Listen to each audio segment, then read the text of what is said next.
doing this weekly video. This one is about being self-aware. Being self-aware is about knowing what you're thinking and why you're thinking it, and that is a huge piece of getting a grip on your thoughts and therefore on your life. We often don't know why we think what we think. We have no idea we're even thinking it. We pass by many moments in life because we aren't self-aware.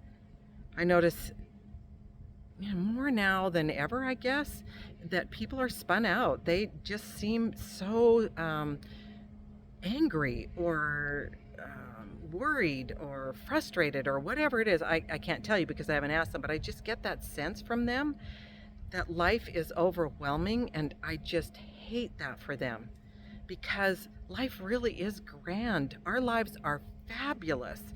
But instead of thinking that because of our old DNA thought process that we inherited from those who survived in hard times, we like to think that things are the worst possible or be prepared for the worst possible. And we don't need to be because, once in a while you need to be, but honestly, we don't need to think that life is awful because it truly isn't. We can look at the best in life. Now, being self-aware means you know what you're thinking and why you're thinking it. Oftentimes we don't know why we're thinking it. I have an example of me not liking to talk on the phone very much, and I've thought about this for a while, and I think that came from when I was a child. That's when a lot of imprinting happens for us. When I was a child, we had one phone and it was attached to the wall with a cord, and so you couldn't lose it like today, like I do.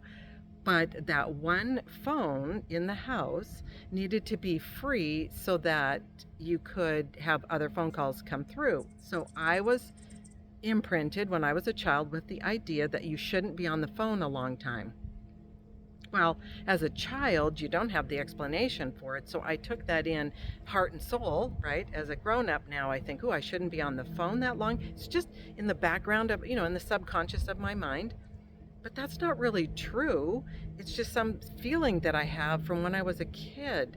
So that being self-aware enough to know that isn't true, and then I can actually think, do I want to have that phone call? Do I have time for the phone call? If I do, I want to converse with people that I know because they live far away. Otherwise, I never get to engage with them much other than text message, which, isn't that satisfying often? So being self-aware has a huge impact on who we are.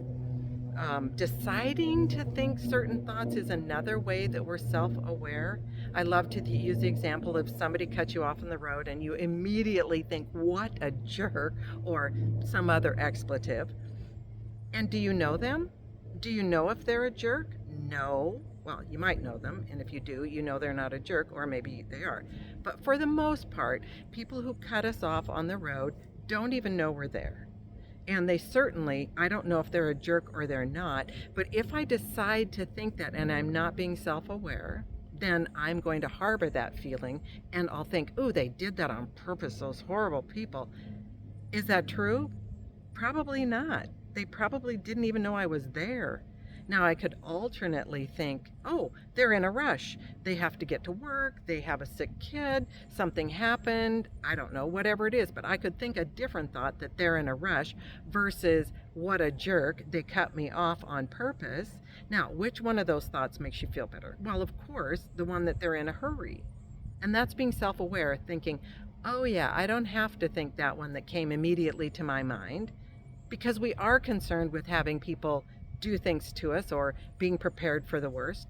But honestly, does it matter whether I think what a jerk or this? No, it's not going to hurt me in either way, except the what a jerk makes me feel badly. Doesn't impact anybody else yet, but the one up there in a rush, that makes me feel better. That gives me more compassion for the person. Now, if I hang on to what a jerk, guess what? I'm ticked off, and the rest of the day I happen to pass along my negative energy to anyone in my vicinity. And that has a ripple effect of negative energy going out. Now, that's not great. And that's what I mean about everybody needs to be self-aware, because we have an impact on those around us. Now, if I choose to think, oh, they're in a rush and I feel better, I go about my day with better energy and I impact people with better energy. So it is important that all of us are self-aware. Now, that is my hope for everybody. Just be self-aware. Now, how do you do that? Well, you start with just practicing noticing how your body feels. I know when I get worked up, I get nervous or whatever it is, I start picking at my nails. Now, I may not feel it yet in my being, it hasn't come to the surface yet, but it's happening because I'm picking my nails. And the moment I'm doing that, I think to myself, oh, wow, I'm worked up about something. I need to pay attention. So, all of us are like that. We just don't focus in on how we're feeling, but if we practice it daily, it helps. So I say just this week, right? Just try it. Just check in with your body and see how your body's feeling. Are you feeling hungry, tired, nervous, frustrated, happy, joyful, excited, whatever it is, and just start checking in. And that's the start of being self aware. So I hope you'll give it a chance. Hey, and I could use your help too. I want people to be able to get help, and the Get a Grip program is proven to help whomever takes it. So I'm excited about that. I'm excited about helping other people. So if you could subscribe, it sends the algorithm the message that, hey, something's going on. And also, if you could pass it along to people that you know, pass along my little video, say, hey, watch this or whatever, and it helps. And then we can reach more people, and more people can be self-aware and get a grip. Anyway, I hope you're having a fabulous day, and I appreciate you being with me. All right, talk to you later. Bye.